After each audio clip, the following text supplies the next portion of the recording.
ҷаҳону сипосу миннатдорӣ ба ҳамаи онҳое ки моро дастгирӣ карданд. Салом дӯстони азиз ва мухлисони Барселона. Ин канали нави Барса TG аст ки ба дастгирии шумо сахт ниёз дорад. Аз ин рӯ аз ҳамаи шумо эҳтиромона хоҳиш дорем ба канали мо обуна шавед ва зери ин навор як лайки ҷигарӣ монед ки ҷигари мо ҳам об хӯрад. Агар касе намедонад, хотиррасон мекунем ки ҳамагӣ чанд рӯз пеш канали мо шуморо бастанд. Просто гирифтанду бастанд. Аммо мо онро ба хотири расонидани хабару рӯйдодҳои зарурӣ гирифтему кушодем. Просто як канали дигар харидем. Акнун барои он ки ин каналро боз набандам, барон обуна шудан лозим ва боварӣ дорам ки шумо ин корро ҳатман мекунед. Дар ин кор барои шумо барор мехоҳам. Пеш аз он ки дар бораи бозии Барса ва Севиля як қисса кунем, мехоҳам ду хабарро ба шумо расонам.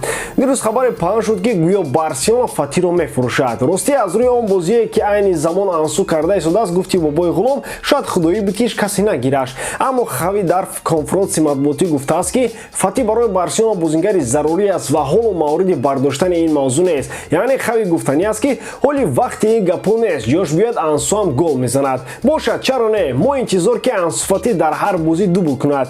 Аз рӯи овозҳо Манчестер Юнайтед, Ман Сити, Тоттенхем ва ҳатто Арсенал хостгори харидории Фати шуданд. Нафаҳмидам ин бача ин қадар зур бошад ки топ клубҳои Аврупо харидораш ҳастанд. Дар захираи Барса чӣ мекобад? Майли, хави медонаду дави аспаш. Хабари дигар ин ки аз хави пурсиданд ки бо ҳамин скорости ки ҳозир Барса гирифтаи 100 хол мегирад. ҷавоби сармураббии Барселона маънои онро дошт ки мо дар чӣ хаёлу фалак дар чӣ хаёл. Хави дар ҷавоб гуфтааст ки муҳим нест ки Барселона 100 хол бигирад ё ин ки не, муҳим ин аст ки Барселона чемпион шавад. Агар бо 70 хол ҳам мо чемпион шавем, ман розӣ, гуфтааст сармураббии Барселона. Олӣ ба фикрам, акай хави қиссара аз таҳаш хабардор нест. Мо розием ки Барселона ба ҳамин 50 холи гирифтагиаш чемпион шавад. Албатта мухлисон да.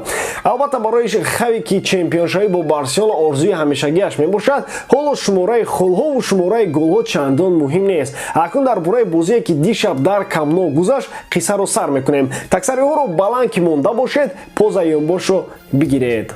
Рости ин афсона чандон афсонаи дароз нест, аммо хеле афсонаи ширин аст. Медонед барои чӣ? Барои он ки ин афсонаи боз як ғалабаи Барселона мебошад. Ғалабаи хеле боварибахш ва зебо. Ин ғолибияте буд ки Барсаро як қадами дигар ба титул наздик кард. Ин дар ҳоле рух дод ки чанд соат пеш Реал ки Барсаро дар ин мавсим дунболагир аст шикаст курд ва Барселона аз ин шанс истифода кард. Гуфти ӯ гапо худованд шанса ҳамин қадар медиҳад. Ғалабаро бошад ана ин компания таъмин кард. Тер Штеген дар дарвоза, Араухо ва Кристенсен дар маркази хати дифоъ, Кунде ва Алба аз канорҳо, Бускетс, Де Йонг ва Педри дар миёнаи майдон ва Левандовски бо Рафиня ва Гави дар хати ҳуҷум.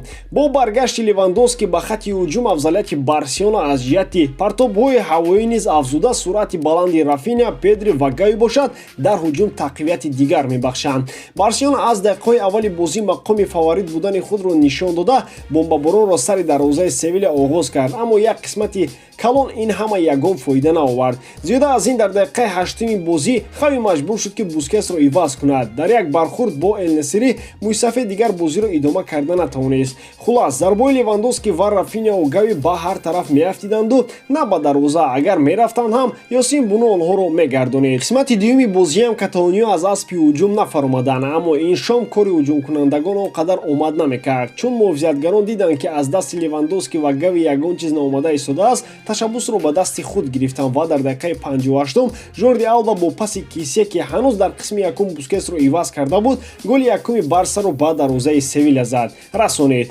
Бояд гуфт ки имшаб қариб бенефиси Алба буд. Ӯ дар голи дуюм ҳам ширкат кард. Фақат ин маротиб бо кӯмаки ӯ Гави Буноро маҷбур кард ки бори дуюм тӯбро аз дарвозаи худ бигирад. Голи задаи Рафиня ба дақиқаи 79-уми бозӣ рост омад ки аслан архитектори ин ҳуҷумиам Алба буду ҳам Рафиня. Бо чунин ҳисоб гуфти Игнат Петрович барои хави комфорт, хави баъзур Алба, Араухо ва Рафиняро аз майдон гирифта, ба ҷои онҳо Фати, Алонсо ва Балдеро ба майдон овард. Севиля бошад дар тамоми равнади бозӣ қариб ягон ҳуҷуми хатарнок накард. Албатта набудани Папу Гомес, Маркау Телес ва Карона ба бозии Севиля таъсири манфӣ расонид ва фикр дорем дар будани онҳо ҳам Барселона кори худро мекард. Садои уштаки довар Хосе Мария Санчес Мартинес аз ғалабаи навбатии Барселона дарак дод. Акнун Каталония каталония бо 53 холи роҷиунақ дар садри ҷадвали ла лига ҳукмронӣ доранд. Акнун гандикап аз Реал 8 холро ташкил мекунад ва ин комфорт аз лиҳози равонӣ барсаро ором мекунад.